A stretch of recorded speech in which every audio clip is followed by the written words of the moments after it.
Bonjour les passionnés de voyages hors saison et loin des foules. Nous arrivons en début d'après-midi à Heidelberg. André est passé ici dans sa jeunesse et cela suffit pour revenir, surtout quand près de 35 ans se sont écoulés depuis. La ville est dominée par son château qui est majoritairement en ruine. Dans une aile conservée se trouve un musée de la pharmacie avec quelques curiosités. Après un tour en ville, nous traversons le Neckar pour monter vers divers points de vue sur le chemin des philosophes. Le départ à la maison est matinal, il nous faut près de 5 heures pour rejoindre Heidelberg. On fait juste une halte au bord du Danube à Ulm. Arrivé, nous avons quelques soucis à garer notre Renault Trafic car les garages payants ne sont pas assez hauts et les places sur les rues sont limitées à 2 heures. On reste finalement garé en sortie de ville et on rentre le long du Neckar en un quart d'heure.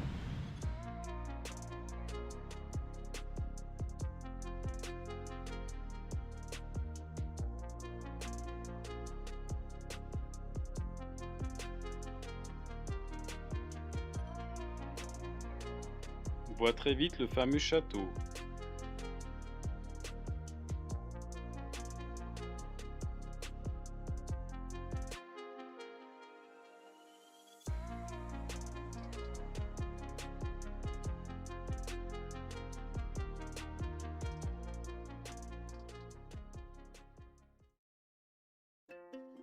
Comme il est midi, nous cherchons de l'ombre et nous cassons la croûte sous le vieux pont. Nous traversons enfin le vieux pont, qui est ici depuis le 1er siècle de notre ère, mais nous marchons sur la 8e version du pont qui est en style baroque. La statue de Minerve est flanquée de la représentation de la justice voilée pour symboliser son impartialité, donc sans voir les personnes jugées. À la place de la balance et du glaive, elle a un livre et une croix, cette dernière n'est pas vraiment un signe d'impartialité cependant. Le Neckar est légèrement cru mais ce n'est rien comparé aux inondations de l'été 2021 un peu plus loin au nord. Nous sommes tous les deux vaccinés, notre passage dans les sites à visiter est donc facilité, mais il y a quand même des possibilités de se tester partout. Il faut obligatoirement être vacciné ou testé et on doit porter des masques chirurgicaux ou FFP2. Si on ne dispose pas de l'application d'enregistrement allemande Luca, il faut certifier son identité sur un bout de papier à garder et à remettre à la sortie. La ville conserve beaucoup d'immeubles du XVIIe et du XVIIIe siècle et nous y passons d'abord rapidement. En bas du funiculaire peuvent aussi être achetées les entrées simples pour le château, les jardins étant gratuits. Le ticket combiné coûte 9 € par personne.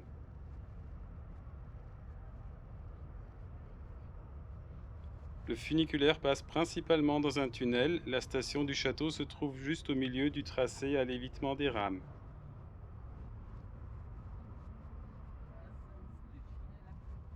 On sort à la hauteur des jardins du château et on passe librement sur une première terrasse érigée sur l'enceinte extérieure datant de 1525. Ce jardin s'appelle Stuckgarten. La vue sur la ville est ici idéale.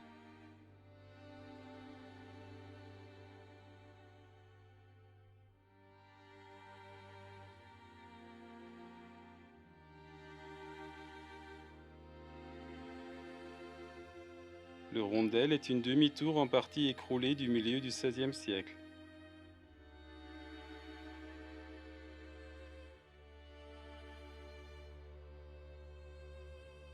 La grosse tour a connu des remaniements jusqu'à la fin du XVIIe siècle.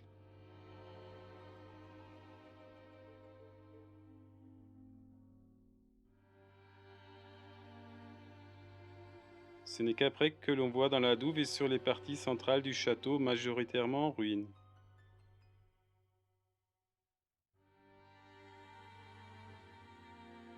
Au centre-sud se trouve l'accès principal. Après la porte sous une grande tour, on arrive dans la cour centrale. Droit devant se trouve le seul immeuble encore entièrement debout. Sur la gauche est le Ruprechtbau qui contient les parties du château initial. Il faut ici le ticket du funiculaire et un autre pass Covid que l'on prend normalement à l'accès du château, mais on ne laisse passer avec le pass Covid du funiculaire. Dans les bases restantes du Ottheinrichsbau de 1556 se trouve le musée de la pharmacie qui est inclus dans le prix d'entrée du château. On trouve ici divers ameublements de pharmacie du XVIIIe et du XIXe siècle. Ces anciens remèdes sont plus imaginaires qu'efficaces.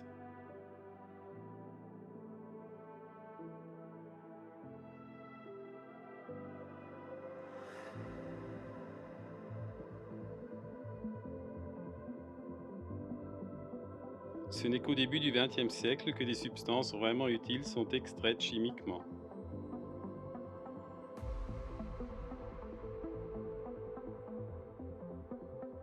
Les premiers médicaments modernes apparaissent, certains sont encore produits jusqu'à nos jours.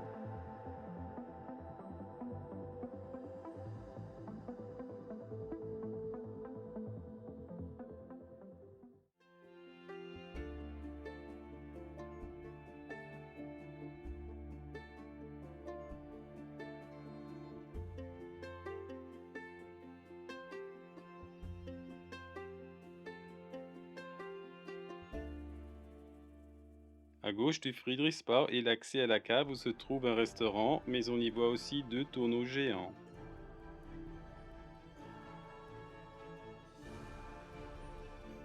Le premier tonneau visible n'est pas le plus grand.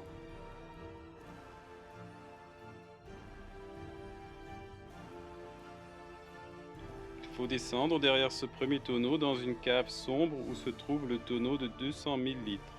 Ce volume s'explique aussi par le fait que le vin servait de salaire pour les fonctionnaires de la cour du Palatinat. Le tonneau n'est pas bien mis en scène dans ce trou sombre. Il aurait été plus intéressant d'y entrer que de monter dessus.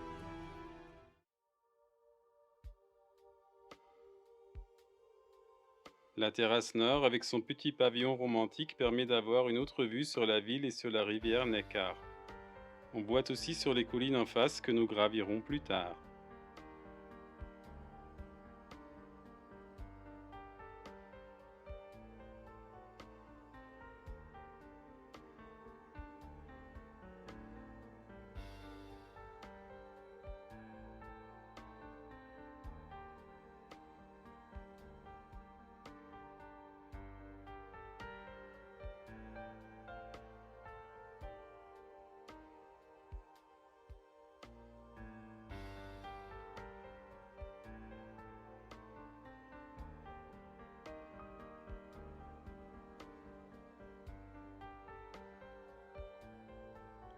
La Scheffelterrasse est le grand parc à l'est du château. L'angle de vue sur la ville change encore un peu.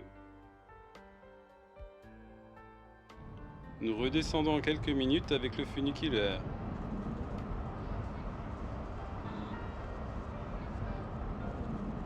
On doit remettre le pass Covid en papier à la sortie.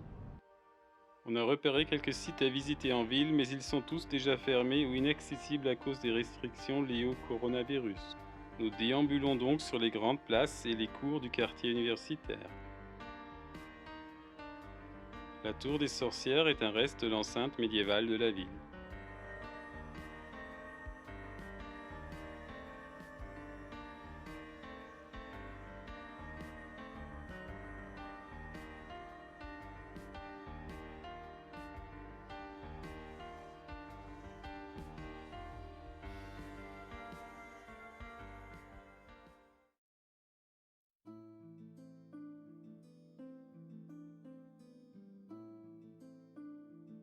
Nous retrouvons le vieux pont et regardons vers le château plusieurs fois.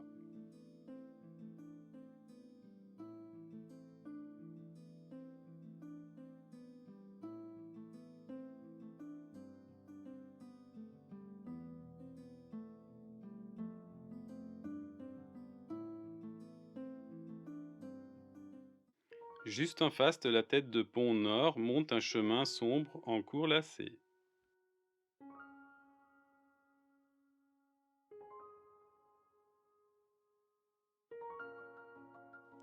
On arrive ainsi à plusieurs points de vue sur le château et la ville de Heidelberg.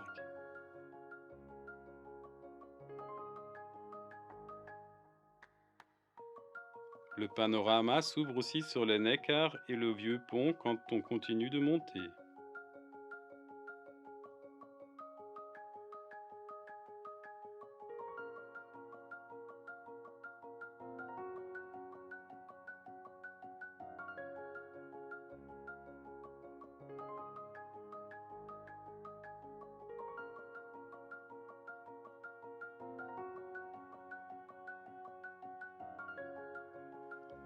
La porte au sud du pont faisait partie de l'enceinte médiévale de la ville.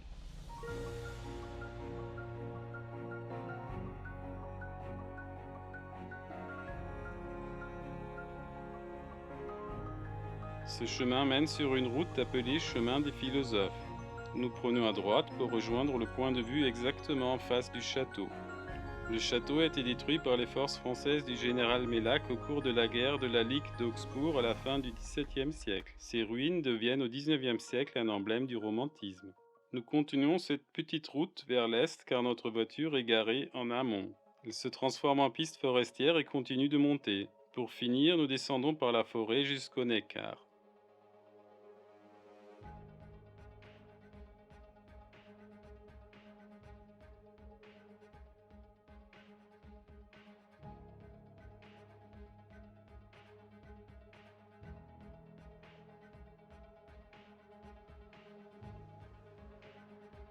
Nous revoyons une dernière fois le château. L'application Park4Night nous aide à trouver un emplacement très tranquille pour passer la nuit dans les collines au nord de la ville. En repartant le lendemain matin, nous voyons garer 2 camionnettes russes de la marque Oise. Il s'agit de modèles des années 1960 qui sont construits jusqu'à nos jours. La technique est d'un autre âge, mais c'est un 4x4 et son prix est sans concurrence. Nous débutons ainsi un week-end prolongé dans le sud-ouest de l'Allemagne. Demain, on visitera une autre ville historique de la région. Des liens se trouvent à la fin de la vidéo et dans la description. À bientôt sur Voyage hors saison.